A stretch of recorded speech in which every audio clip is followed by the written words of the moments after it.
Okay, good afternoon, dear. Today we are going to start a new topic that is the 2.4 and 2.5. And in 2.4 we will discuss about the 1905 revolution in Russia. And second one we will discuss regarding the First World War. So first topic earlier we have discussed in this revolution, Russian revolution. How to the society was divided? Society divided into different categories. One society support to the rulers, autocracy, that was the conservatives.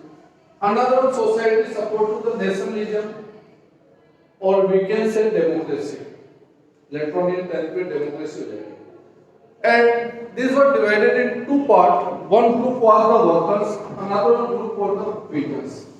Group of workers supported by the Lenin, known by the Bolshevik, and group of the peasants supported by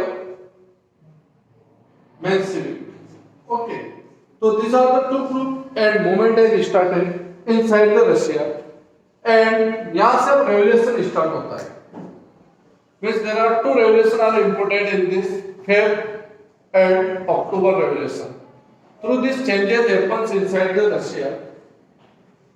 Bolshevik majority fraction headed by the Vladimir Lenin जो majority में था और Russian word वो था one is the Bolshevik and Menshevik both are the Russian word. Bolshevik का मतलब होता है majority in Russia Russian language and Menshevik means होता है माइनॉरिटी. माइनॉरिटी में जो है तो माइनॉरिटी में किसको दिखाया पेजेंट्स को. तो headed by the Bolshevik majority किसके द्वारा लेनिन के द्वारा. And he believe that parties should be discipline. उनका एक ही चीज मानना था कि party should be discipline and party should be well organized. Party पूरी तरह वेल ऑर्गेनाइज्ड होनी चाहिए. नो मैटर कि उसमें क्वांटिटी लेस हो, means the number of people may be less, no matter. जैसे you know 1857 revolt start in India and you know quantity बहुत ज्यादा थी बट क्वालिटी नहीं थी. Without planning we have start the movement. 1857 we have studied class है. And 1857 revolt started without any planning and it was failed. Why?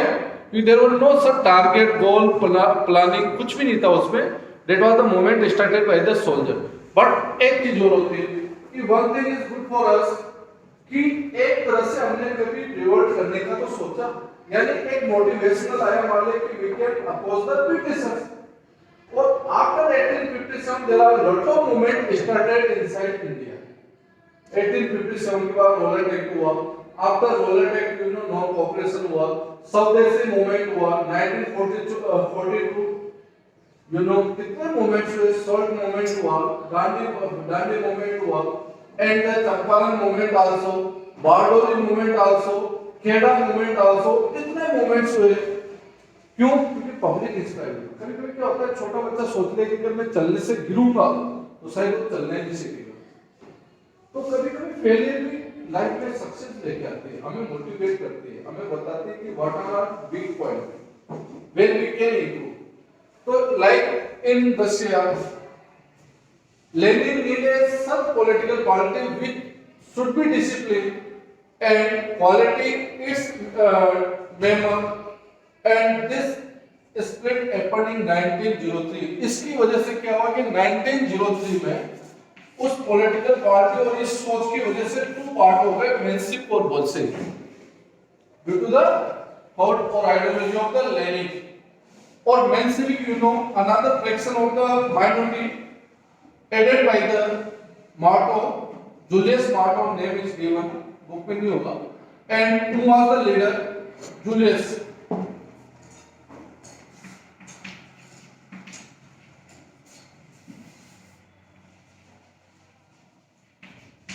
ये name था किसका? Menshevik political party के हेड था. I hope given in your book और no.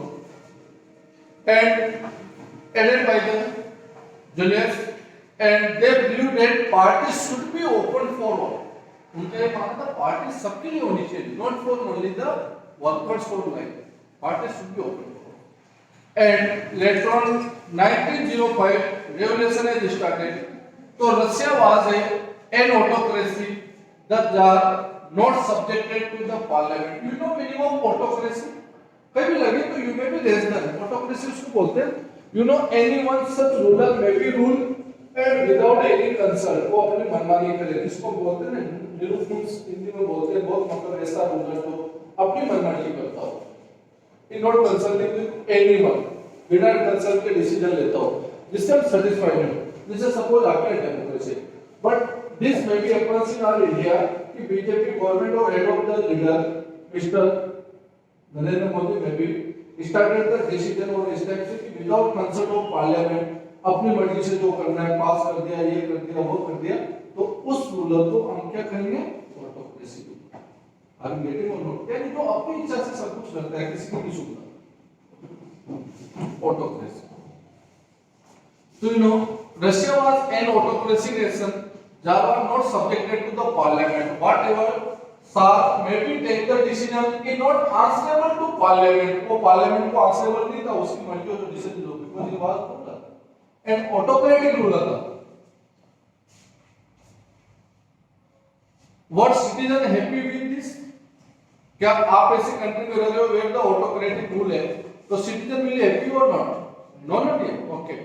So no liberal social democrats and social revolutionists wanted to end this system. क्यों conservative को छोड़ दो तो everyone want to end this system. And demanded for what? New constitution. When you will make the new constitution, so all whatever out of the government will form. How do we select the government? Who will the representative?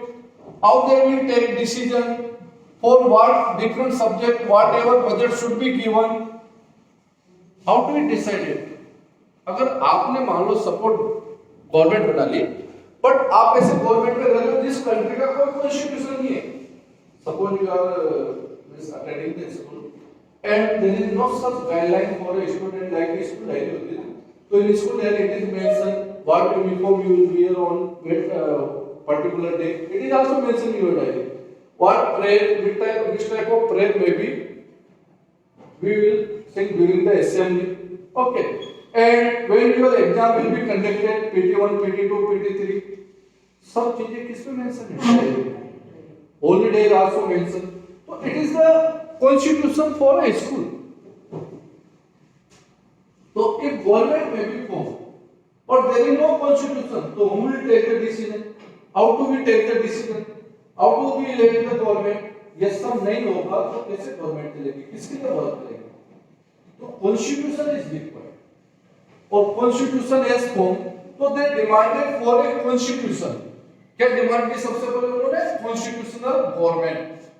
And constitutional government demanded by the citizen, and they were supported by nationalists also in Russia. Who are the nationalists? Such person who has the feelings of nationalism, जो एक collective identity की feelings लेके चलते थे. जैसे कि you know in French Revolution में था, what are the collective identity? You know they use the separate flag for nation, national anthem also. French में बना ना सब कुछ chapter first. And they were supported by nationalists, and they also supported by the judges. Who were the judges? They were the Muslim reformers in Russian Empire who wanted to modernize the Islam. तो उनका support किस किस का मिल गया उनको? Liberals का मिल गया, nationalist का सपोर्ट मिल गया, एंड मुस्लिम का सपोर्ट मिल गया. Who want to modernize the Islam? वो भी सपोर्ट करेंगे. These are the different category. मैंने पहले बताया. रशियन में मेजॉरिटी कौन थे? क्रिश्चियन. और रेस्ट ऑफ कौन थे? Buddhist and Muslim. तो रेस्ट ऑफ का भी सपोर्ट मिलना. गुड. तो ये भी सपोर्ट मिला इनसाइड द रशियन. तो ऑटोक्रेटिक रूल एक तो सबसे बड़ी सिचुएशन थी रशिया में, ऑटोक्रेटिक रूल. भाई अनदर प्रॉब्लम करते हैं कि एक प्रॉब्लम के साथ दूसरी प्रॉब्लम आ गई. क्या? Bed harvest. अब बेड हार्वेस्टिंग मींस होता है bed harvest when due to the weather when crop may be failed. अब सपोज जैसे इंडिया को इन इंडिया कोविड-19 वैसे चल रहा है और हमने वैक्सीन बना ली तो लोग डिफरेंट इसको, बट कोविड-19 किसी नेशन में चल रहा है और वहां की पूरी क्रॉप फेलियर हो गई. ड्यू टू द जैसे क्रॉप का हार्वेस्टिंग टाइम और during that time heavy rainfall start हो जाए, हेल स्टॉर्म गिर जाए, ओले गिर जाए और क्रॉप में भी failure due to the insect किसी भी चीज से फेल हो जाती है। तो एक तो कोविड की मार, लॉट ऑफ अनएम्प्लॉयमेंट और दूसरी प्राइसेस राइज अप, टोमेटो की इनकी सबकी प्राइसेस कहां चली जाएगी, टॉप पे चली जाएगी। तो you know normal citizen can't purchase the सब essential goods, then what happens, civil war start inside nation, आपस में लोग लड़ना स्टार्ट कर देते। तो रशिया में क्या हुआ, एक तो क्या हुआ कि पहले से autocracy, citizens were not satisfied with the ruler. Another one problem, bad harvesting. Bad harvest, next major problem inside the Russia. So due to that, what happens? Bad economical condition also in Russia. Bad economical condition थी. Earlier we have discussed, you know, lot of unemployment. There were many labor or workers who do the works for a long hours. लंबे समय के लिए काम करते थे. Wages were very low. There was the dormitory system जहाँ इतने लोग एक साथ सोते थे, you know. तो this system एक तो bad economical condition, bad harvesting condition, autocratic rule. Through this what happened during the 1904, prices of essential goods were rise up. इसकी वजह से क्या हुआ, जो goods की prices थी वो rise up हो गई।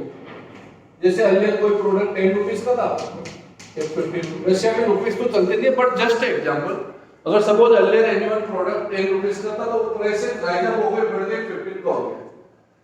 Through this what happens, real wages of a citizen has decline 20%। 20% decline हो गया, इससे क्या, रियल वेजेस। अब ये थोड़ा सा समझ में नहीं आया what is the real wages. अब रियल वेजेस कैसे डिक्लाइन हो,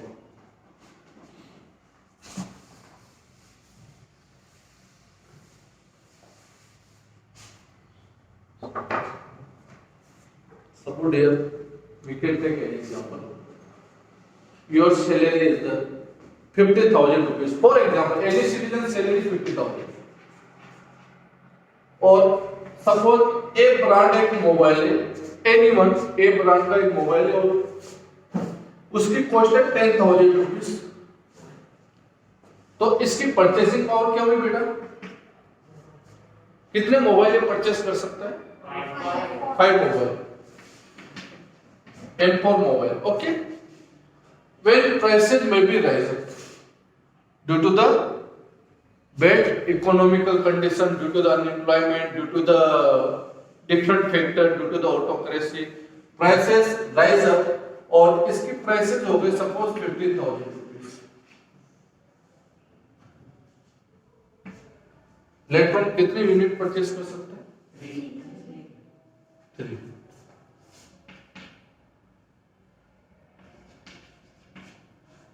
इट मीन जैसे सपोज किसी की परचेसिंग पावर 20% कम हो जाना, समझे,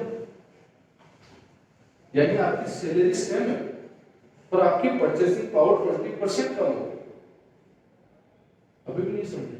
चलो दूसरा एग्जांपल देता हूं, ये थोड़ा सा इसमें सेट है। सपोज 1 लाख, इससे समझ लो,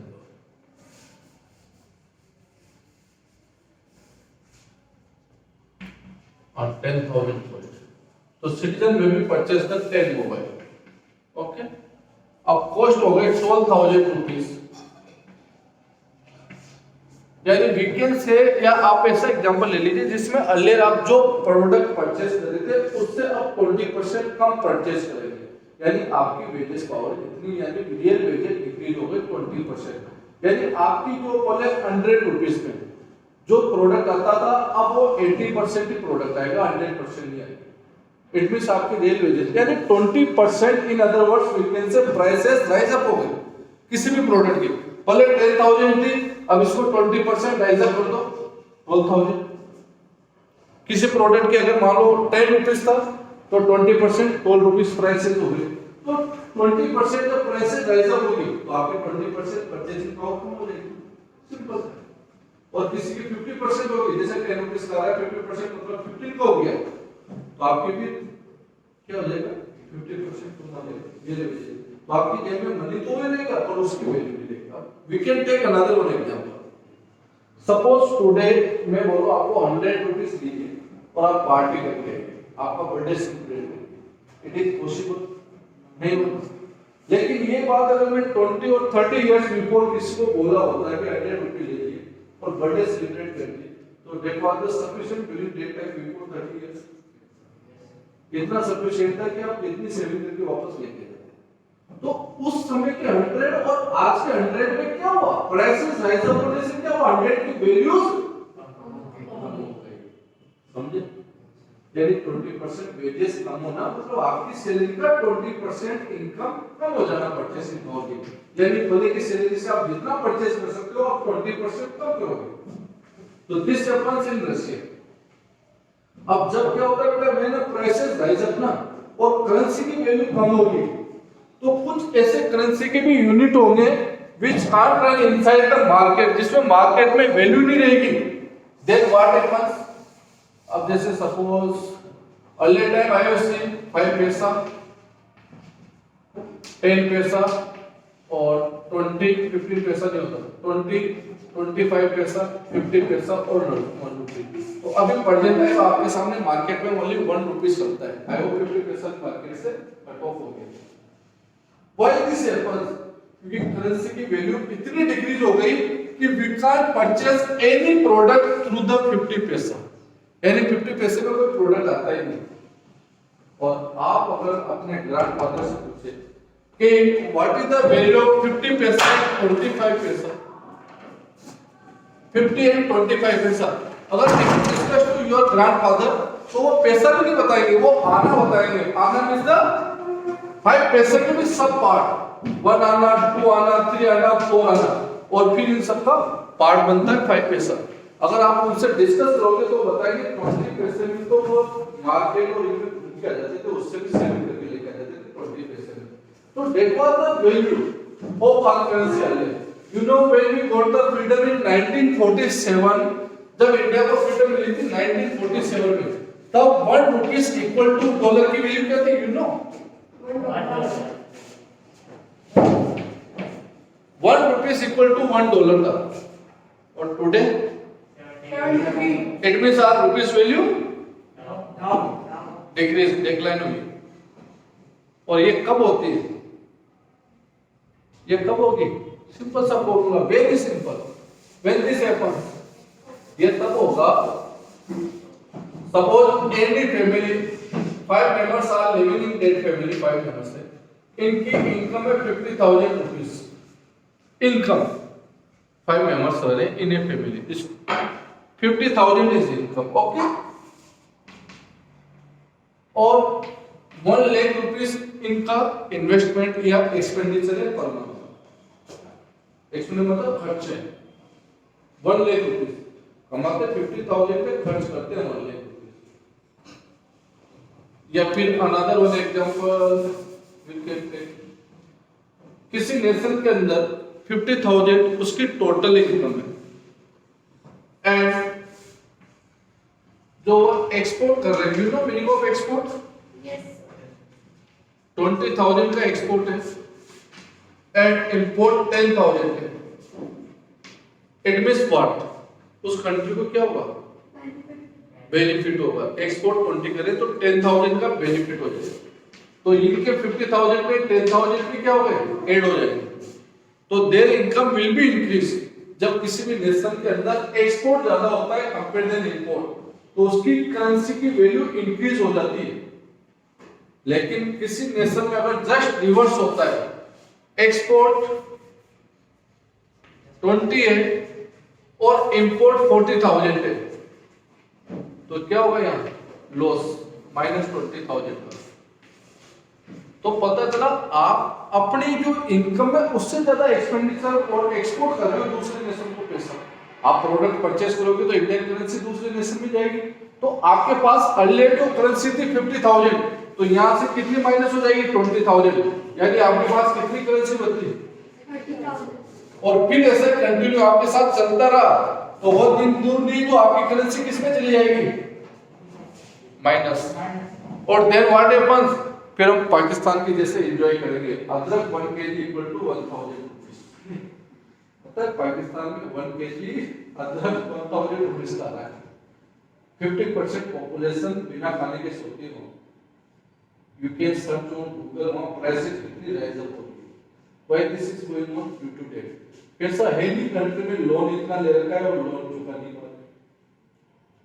That is going on. तो वे अब ये किस पे डिपेंड करता है? सिटीजन पे डिपेंड करता है, गवर्नमेंट पे डिपेंड करता है. When you make the list of your product, तो from morning to till night जो भी प्रोडक्ट आप यूज करते हो 50% आप फॉरेन प्रोडक्ट आपकी लाइफ में. तो लोग कॉमन आइटम यूज कर लेते हैं. Most of people one using the mobile. उनके पास कौन से मोबाइल मोस्टली मिलेंगे? फॉरेन ही मिलेंगे. इंडियन का साइड लावा है एक प्रोडक्ट. लावा मोबाइल साइड इंडियन मैन्युफैक्चरिंग है जो बहुत रेयर केस में किसी बार मिलता है और दिख भी जाए तो हमें मानते हैं कि इसको यू नो. एंड कितने फॉरेन प्रोडक्ट यूज करते हैं. अब आप फॉरेन प्रोडक्ट तो यूज करोगे तो आपकी करेंसी तो बाहर फ्लो हो जाएगी ना. और आपके पास ऐसे कोई प्रोडक्ट है नहीं जिसको आप एक्सपोर्ट कर सको. और आप एक्सपोर्ट भी करोगे तो ऐसे प्रोडक्ट को एक्सपोर्ट कर रहे हो किसको? शुगर, टी, कॉटन टेक्स, कॉटन, इनको कर रहे हो तो इनकी इनकम तो कम है. और इंपोर्ट क्या कर रहे हो? Metro train, Apache, Chinook fighter plane, Apache. अब एक अपाचे की कॉस्ट 8,000 10,000 करोड़ रुपीस है. तो टोटल एक हम उसके सामने टिकी. आज कितना वेपन्स है जो फॉरेन से परचेज कर रहे हैं.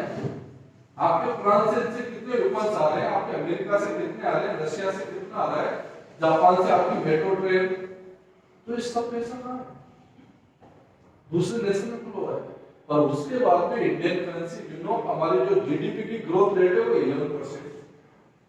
चाइना की 8% आने वाली. कोविड के बाद सबको लग रहा था कि इंडियन ग्रोथ रेट माइनस में चली जाएगी लेकिन इंडिया की जीडीपी 11% है. अब ग्रोथ रेट क्या होती है? सपोज इंडिया में जैसे 1000 करोड़ पैसा इंडिया के पास है तो उसकी ग्रोथ 11% यानी उसमें 11% की ग्रोथ होगी. यानी अर्लियर 1000 करोड़ तो उसकी 11% या 10% भी मान लो तो उसका 10% ग्रोथ रेट होगी. यानी वो एक साल में इतनी बढ़ जाएगी. अब वो बढ़ती कब है? जब आप फॉरेन इन्वेस्टमेंट यहाँ आएगा, उससे लोगों को एम्प्लॉयमेंट मिलेगा, डेवलपमेंट होगा. अब जैसे सपोज मेट्रो ट्रेन का इंस्टॉल बजट आया. अब मेट्रो ट्रेन यहाँ पे सपोज 500 करोड़ रुपीस इन्वेस्ट हुए मेट्रो ट्रेन में. लेकिन आफ्टर 5 ईयर हम 500 करोड़ की जगह 1000 करोड़ प्रॉफिट हो रहा है through the tourist, through the public charge और टिकट चार्जेस हो रहे हैं. तो इन्वेस्टमेंट आपका प्रॉफिट तभी तो प्रॉफिट होगा. अब आप सोच लो कुछ भी नहीं बनाए तो डेवलपमेंट कैसे होगा? अब इससे कितने तरह का डेवलपमेंट होता है. You know railway construction work चलेगा तो एम्प्लॉयमेंट मिलेगा. कितने लोगों को जो यू नो रेलवे मेट्रो चलेगी तो एम्प्लॉयज को परमानेंट जॉब मिलेगी. लोगों के लिए ट्रांसपोर्ट फैसिलिटी डेवलप होगी. जब डेवलपमेंट ही नहीं होगा तो फिर कहां से ग्रोथ होगी? ये बहुत सारे फैक्टर हैं जिन पे लेक्चर देंगे तो खत्म ही नहीं हो पाएंगे. ठीक है. तो दिस आर इस टाइप से real wages were decrease inside the Russia and 20% है डेक्लाइन. मैंने पूरा एग्जांपल बता दिया हाउ द 20% है decline.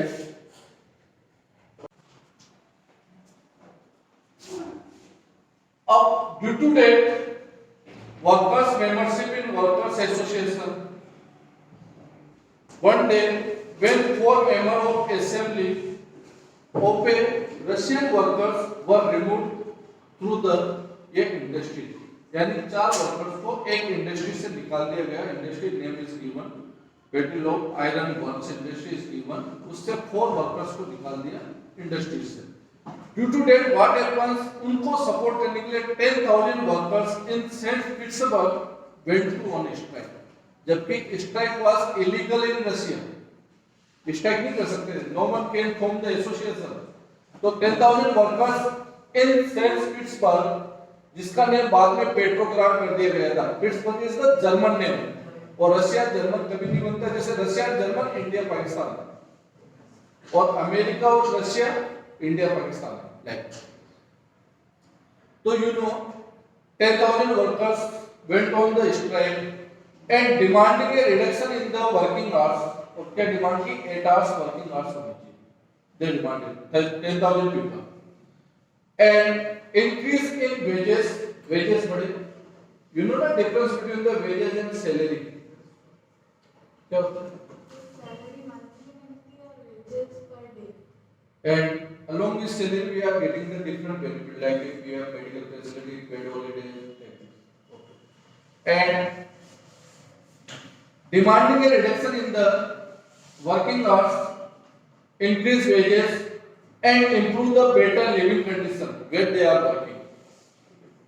So, due to that, what happens? A procession of workers, supporters, group of workers led by the father Gapon reached to the Winter Palace. Winter Palace नाम पे कौन रहता था? King. What was the name of king? You know, Sar.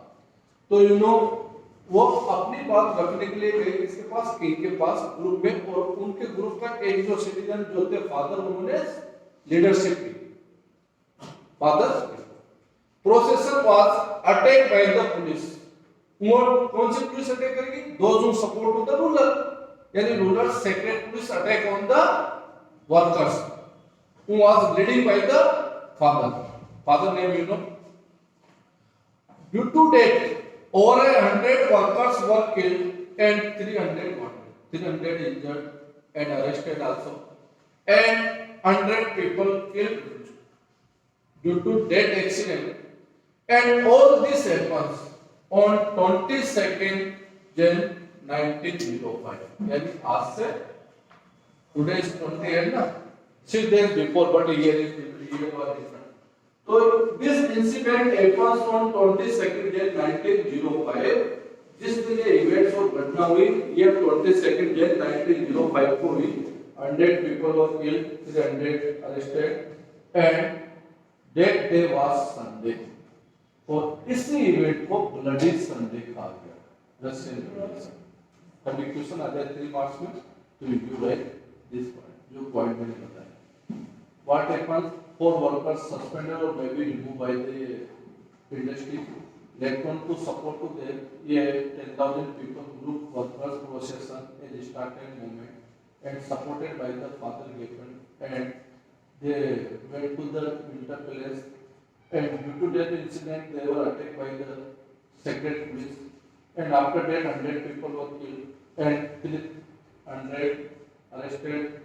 And later on, this incident happens on 22nd Jan 1905, and that day was the Sunday. That's why in Russian history, in world history, it is known as the Bloody Sunday. Bloody मतलब क्या फूल और Sunday. Clear? ये हो गया Bloody Sunday.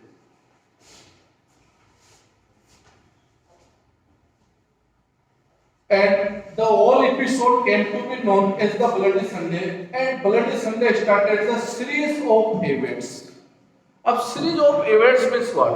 जैसे you know हमारा 1857 revolt हुआ ना उसके बाद you know revolt नहीं लगी 1857 से तो फिर भी कम लगी but 1913 April Rowlatt Act was when Rowlatt Act was so when we were opposing in Jallianwala Bagh 13 April 1990 so that day what happens general diary is filed on the people or those who were the assembled due to the there was the one फेरा था मेला था inside Punjab Amritsar में तो वहाँ पे वो सब बच्चे और you know लेडीज और सब इकट्ठे हुए थे उन पे अटैक किया जनरल डायर ने और उसके बाद इंडिया में जैसे इवेंट्स की लाइन लगती हो मूवमेंट से तो ऐसे ही ये क्या एक मोटिवेट करते हैं रशियन सिटीजन्स को किसने bloody Sunday after that continued revolution is started in Russia इसके बाद फेब रेवोल्यूशन हो जाएगा क्योंकि जनवरी में तो ये हुआ फेब में रेवोल्यूशन होगा इसके बाद अक्टूबर में रेवोल्यूशन होगा तो after that events has started inside the Russia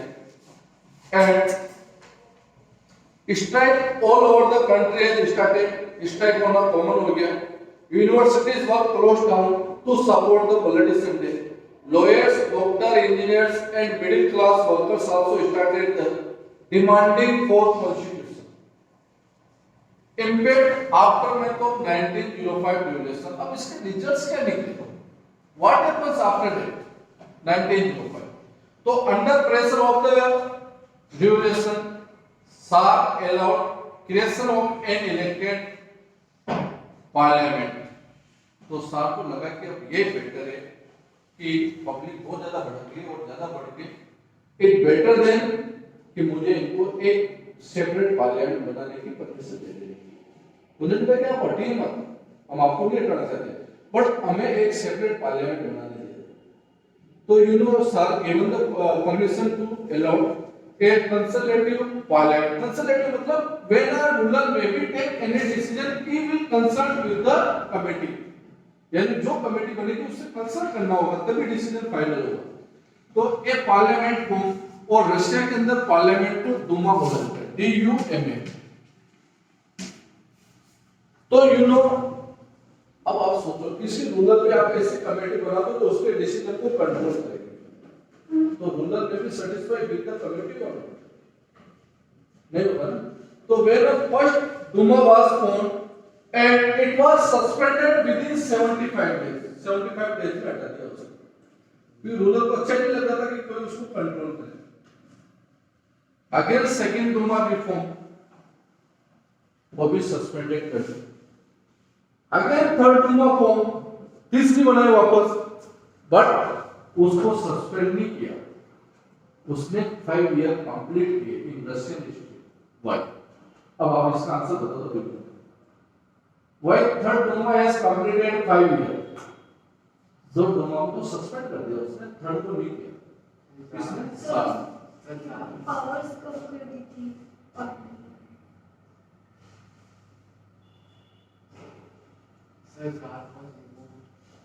ना हम जब भी उसने कंसल्ट कमेटी में ये खुद जवाब की बात हो कि 5 ईयर तक उस डूमा ने अपना टाइम पीरियड होता है, जैसे गवर्नमेंट का 5 ईयर होता है, तो पार्लियामेंट में 5 ईयर होगा, तो उसने 5 ईयर कंप्लीट किए, जबकि first Duma was suspended with in 75 days.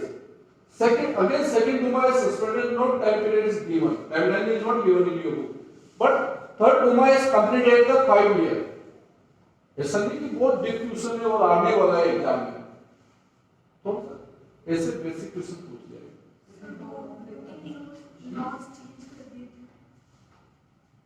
क्या?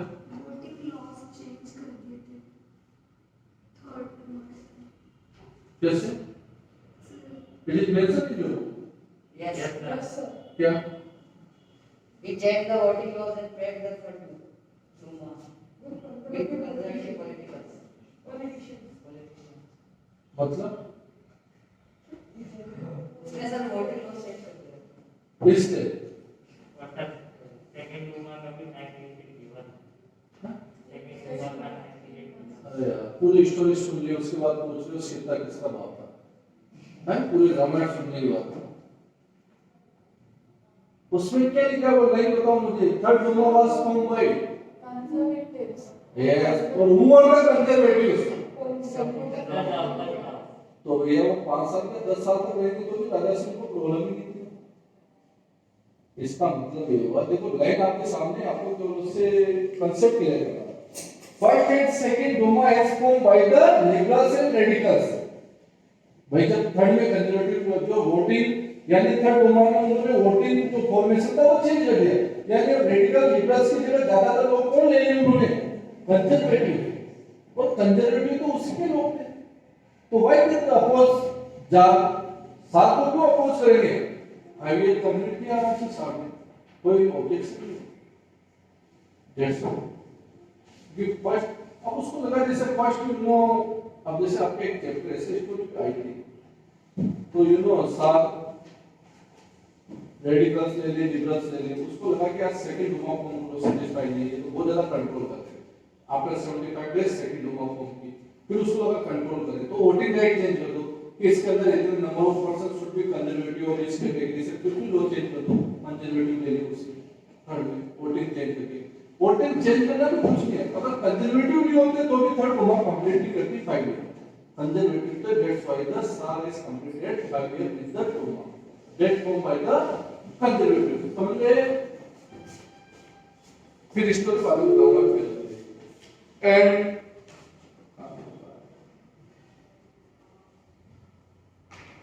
within 75 days Duma was dissolved, यानी suspended, and after a period second Duma again formed, again suspended, and third Duma was formed and completed 5 years. What was the trade unions and committees doing? अब इस समय जब Doma form हो रही थी, 5 year complete कर रही थी, तो आपने ये भी पढ़ा कि earlier trade unions and different organization is form in Russia. तो what they were doing inside Russia, ये क्या कर रहे थे, साइलेंट बैठे थे। अभी हम सोचें तो व्हाट दे वर डूइंग, तो because third Duma was packed with the conservatives politicians and liberals and revolutions were kept out, यानी लिबरल्स और रेडिकल्स को बाहर निकाल दिया गया और मोस्ट ऑफ थर्ड डूमा में किसको रखा, कंजर्वेटिव्स को। And what the trade union organization doing, because ruler was ruling inside the Russia and trade unions most of industries और organization has ban by the Shah, उन्होंने वैसे बैन कर रखा था तो वो कुछ नहीं कर पा रहे थे in front of the conservatives और in front of the rulers. तो 2.4। नेक्स्ट आता है the first world war and Russian revolution. तो you know first world war central power and two powers है, central power German, Austria, Turkey and another one is the France, Britain, Russia, later joined by the Italy and Romania, is known as the global empire. Global बोल दो, Allianz power भी बोलते हैं, Allianz भी बोलते हैं। सार रिफ्यूज टू द अब you know first world war start हो गया ओके रशिया। अब इसमें जो थोड़ा सा स्टोरी बता,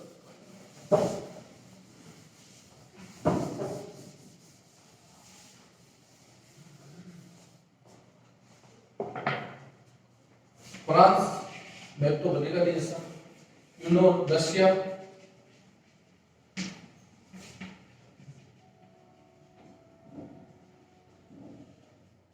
जर्मन, ये कंट्रीज। वॉर स्टार्ट हुआ first world war, okay you know very well about the different groups, और if you any doubt you may be open your page number 51 in your book. नहीं no no map to regarding you can page number 30।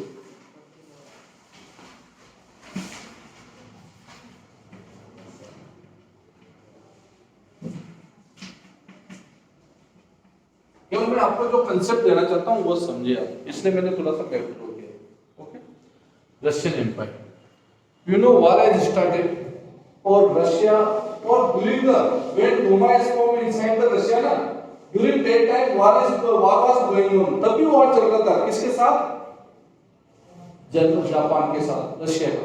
उस समय भी war चल रहा था Japan के साथ रशिया का। लेकिन later on when first world war start and in This world war is divided into two parts. Eastern frontiers, क्योंकि ईस्टर्न है तो ये ईस्टर्न फ्रंटियर्स हो गया और ये वेस्टर्न हो गया। अब ईस्टर्न फ्रंटियर्स इसको नहीं मान के इन्होंने किसको माना, फ्रांस जर्मन बॉर्डर को, this is the eastern frontier. और एक क्या हो गया, वेस्टर्न फ्रंटियर्स, किसका, जर्मन बॉर्डर, या ये वेस्टर्न पार्ट, ये ईस्टर्न फ्रंटियर्स हो गया। Another one is the western frontiers, German, जहां से जो सेंट्रल पावर के लिए क्या गया, जर्मन के लिए। तो you know when world war started तो Russia has lost lot of casualty at eastern front compared to the western front. ये पॉइंट आता है बुक में, क्यों ईस्टर्न फ्रंट पे सबसे ज्यादा कैजुअलिटी हुई रशिया की कंपेयर्ड टू द वेस्टर्न, इस वाले पार्ट में कम हुई। इसका रीजन बुक में गिवन है। In Western Front, most of war fought inside the trenches. अब trenches क्या होता है, सिंपल सा वर्ड है, लाइक ऐसे यू नो अर्थ सरफेस है, होल बना दिए लाइक दिस,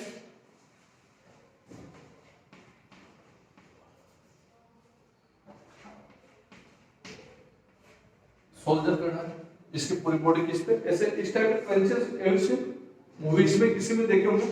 तो इससे क्या पूरा शेप है, गन्स इसके वहां पे रखी हुई है, उसमें कभी-कभी ट्रेंचेस बना के you know many time we use different poly bags और लाइक उसमें कुछ भी भर के यूज करते हैं ट्रेंचेस बना के।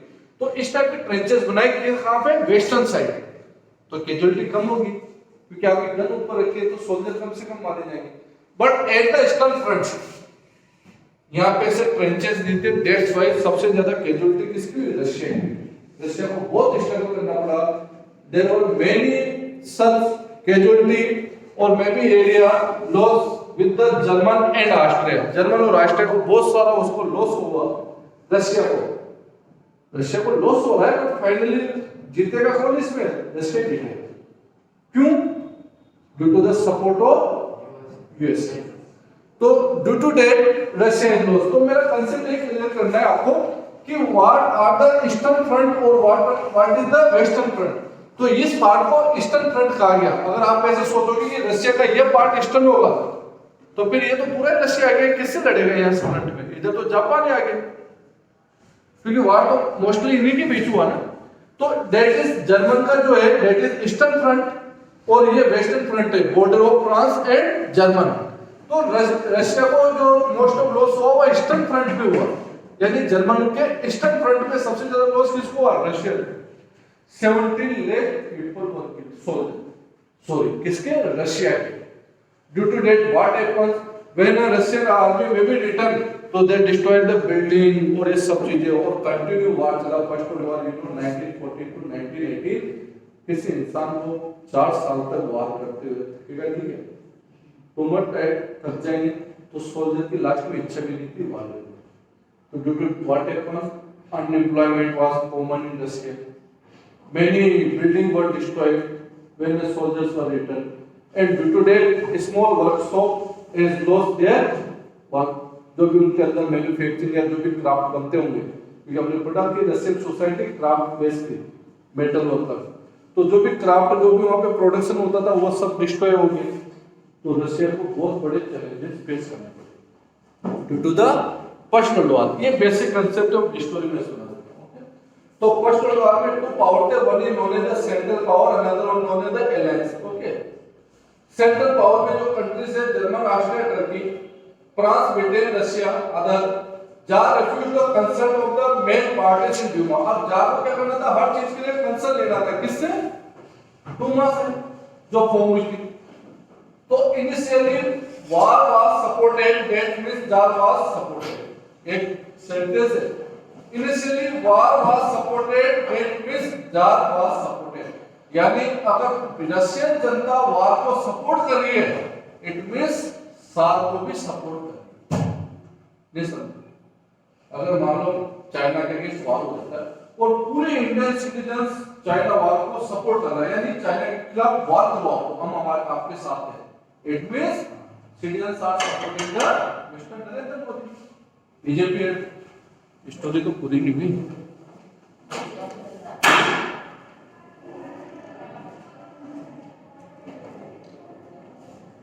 आपका पीरियड कैसा? मैं बुला दूं आपको, आप मार्केट में पढ़ा लेंगे, अरे पढ़ा क्या मतलब 5 मिनट लोग बातें करो। मेरे के थोड़े एक स्टोरी और थी जो मैंने इससे हटाई, अभी 5-10 मिनट दोस्तों सुना था। मैं बहुत सारे कंसेप्ट होते हैं उसको बाद में ले लेता हूं। एंड इनिशियली अगर मान लो आपकी पब्लिक आपको सपोर्ट करे, इसका मींस डोनर को भी सपोर्ट करिए। तो ये सेंटेंस यूज किया, इनिशियली वार वाज सपोर्टेड, वार को सपोर्ट कर रही थी रशियन पीपल, तो इट मींस सार को भी सपोर्ट कर रही थी डोनर को, क्योंकि सारे तो वार लड़ रहा था आगे during the first war. All the period of time support of Tsar went down, नीचे चला गया। क्यों? What were the reason? कि जो सपोर्ट पब्लिक का मिल रहा था सार को, पर नीचे क्यों चला गया? सार रिफ्यूज, कभी-कभी मैं सार बोलता हूं, कभी-कभी जार बोलता हूं, दोनों प्रोनाउंसिएशन आते हैं इसमें, T silent. Tsar refuse to the consult with the main parties Duma, Duma से उसने कंसल्ट करना छोड़ दिया। तो जो सपोर्टिव थे वो भी नाराज हो गए, और most of supportive may be radicals हो, लिबरल्स हो, कंजर्वेटिव हो, लेकिन आपसे डिस्कशन भी होगा तो पब्लिक भी लगे। और एक रीजन और था, Rasputin made the autocracy unpopular. अब रासपुतिन कौन था? अभी एक स्टोरी और आ रही है, रासपुतिन रशिया के अंदर 100 टाउन्स के अंदर मूवमेंट स्टार्ट हो चुका है रशिया में, पता हो तो आपको न्यूज़पेपर में आ रहा है। यानी रासपुतिन जो अभी प्रेजेंट टाइम है, ये वाले रासपुतिन की, वहां भी जो प्रेजेंट रासपुतिन है उनके अगेंस्ट मूवमेंट स्टार्ट हो गया 100 टाउन्स के अंदर रशिया में। चलो हम इन रासपुतिन को जान लेते हैं। तो रासपुतिन ने इस ड्रामे को और ड्रामेटिकल बना दिया। ऐसे साथ को सपोर्ट नहीं मिला था, भले सपोर्ट मिला पर सपोर्ट क्यों डाउन हुआ, इसके रीजन में बताओ। भाई द और लास्ट बेटा सुन, ठीक है ना, बस 2 मिनट में चला जाता। तो यू नो सार वो जो सपोर्ट मिला था व्हाई इट वेंट डाउन, नीचे क्यों गया? First you know Tsar refuse the consult with the Duma, consult लेना छोड़ दिया, first thing. Second one reason, Rasputin कौन था? रासपुतिन का एक मोंक था, मोंक के भिक्षु जो होते ना, तो उसको यूं मानते थे जैसे बहुत सी बार ये वाले भिक्षु नहीं बाबा, आप ऐसे मत समझना जैसे आसाराम जी, बाबा रामदेव, थोड़े पुराने में जाओ, ठीक है, वैसा था। तो जिसमें मानते मिथिकल पावर होता है, कोई एक थोड़ा सा कोई जिसमें एक मैजिकल पावर होता है ना, मैजिशियन पावर, जो किसी को सही कर सके, जैसे पहले होते थे सूफीज़म झाड़ू वालों देखे सही कर देते थे, लाइक दिस। तो मोंक थे। तो क्या हुआ कि यूनो वहां की जो साल की जो डॉक्टर थी, उसको जब फीवर हुआ तो किसी ने बताया कि यहाँ पे मोंक्स रहते हैं रासपुतिन, वो आपके बच्चों को सही कर देंगे। तो रासपुतिन को कॉल किया गया और उन्होंने क्या उसके बच्चों को सही कर दिया। तो उसकी जो वाइफ थी साल की जो सेरेनिना जो वाइफ थी, ऐसे जमी कुछ, तो सेरेनिना जो वाइफ थी, तो उसने क्या किया, उसको बहुत सपोर्ट किया साल को, कि नहीं अच्छे इंसान है, तो उसको उन्होंने अपने साथ रख लिया मोंक को। तो उस मोंक ने क्या किया कि उनके एडमिनिस्ट्रेशन पार्ट में भी इंटरफेयर करना स्टार्ट कर दिया, वो अपने आप को रूलर समझ लिया, यानी रूलर को सपोर्ट करना स्टार्ट कर दिया, रूलर को डिसीजन में इंटरफेयर स्टार्ट कर दिया, डिसीजन। अब सोचो आपने नरेंद्र मोदी, आसाराम जी या बाबा रामदेव से पूरे डिसीजन लेने लग गए, तो पब्लिक क्या सोचेगी? बाबा रामदेव से हर चीज पूछ के अगर हमारे प्राइम मिनिस्टर करने लग जाए दिन बाटे का, आप नाराज हो गए कि अच्छा लगेगा आपको? ये तो it is advance in Russia. Rasputin को जो सपोर्ट मिल रहा था, उनको तो लोगों को लगा यार मोंक के चक्कर में रूलर आ रहा है। सेकंड रीजन हो गया। फर्स्ट रीजन आपको पता है, कंसर्न नहीं करता था किससे, डूमा से। सेकंड रीजन रासपुतिन हो गया। थर्ड रीजन, उसकी वाइफ जर्मन थी, जो उसकी सार की वाइफ थी ना, वो जर्मन प्रिंसेस थी, and name is given, you know, Tsarina Alexandra, origin from the German, वो जर्मन की रहने वाली थी। तो तीसरी पब्लिक को नाराज हो गई, भैया तो जर्मन से इसने वार नहीं लड़ रहा कि तेरा ससुराल है। पब्लिक अगेंस्ट हो गई। कभी-कभी अपन सपोज, अभी आज कोई भी चीज पाकिस्तान और चाइना में होती है तो कांग्रेस को ब्लेम जाता है नहीं जाता, कि कांग्रेस ऐसा कर रही, चाइना को कांग्रेस सपोर्ट कर रही, और कभी-कभी कांग्रेस वाले इतनी चिंता पाकिस्तान की करते हैं, यू नो, अपनी कुछ वो थोड़ा पॉलिटिकल पार्टी है।